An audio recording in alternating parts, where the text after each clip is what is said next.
good morning, good morning. Ayan, magsabaw tayo ng isda. Ito ang ating isda. Ayan, sasabawan natin.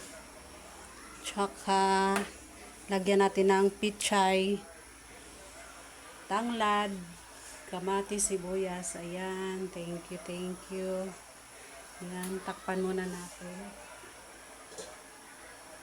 Ayan, para pag kumulo, ilagay natin ang ating isda.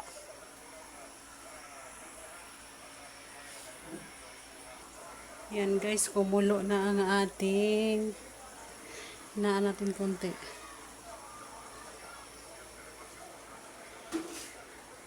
Yan, kumulo na. Lalagay na natin ang ating isda.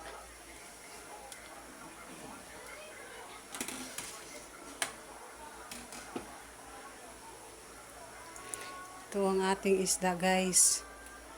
Yan.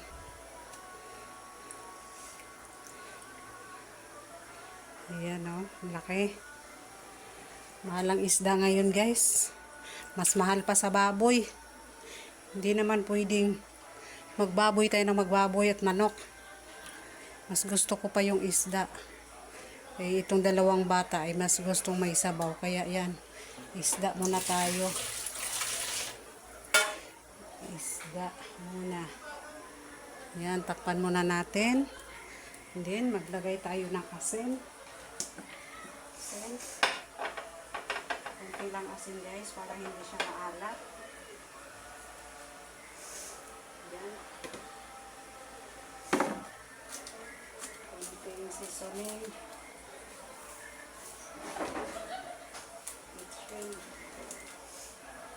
Yan, pakuluan muna natin yan. Pagkulo niyan, ilagay natin ang ating pichay. Then, luto na ang ating isda. Ayan, kumukulo-kulo na. Ilagay na sandok. Tikman natin. Hop.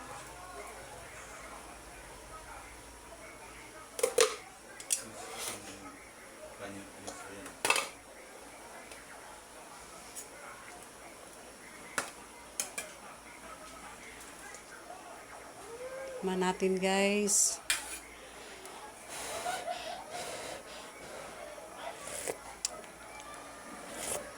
Sarap. Nasobraan yung konti ng asin. Lagyan na natin ang ating pichay.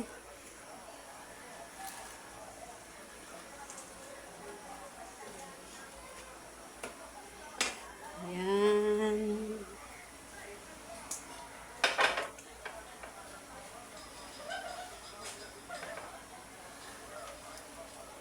Konti lang kasi yung nilagay ko kanina.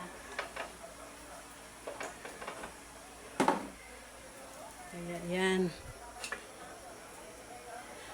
Kuluin natin. Ayan. Simpleng luto pero masarap. Ayan ang ating sinabawang isda na may kamatis tsaka pichay. Ayan. Kunting kulo. Pakuluin lang natin guys. Ayan. Luto na yan ang ating sinabawang isda.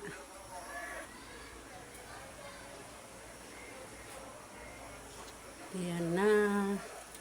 Tikman natin uli kung tama lang yung timpla. Tama lang yung alat. Kasi hindi pwedeng maalat guys kasi may bata.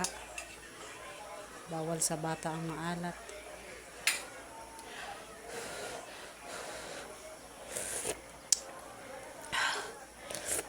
Sarap. Ayan. Luto na ang ating isda. Yummy, yummy. Thank you for watching. Tara, kainan na tayo. Lunch tayo guys. Kainan na. Thank you for watching.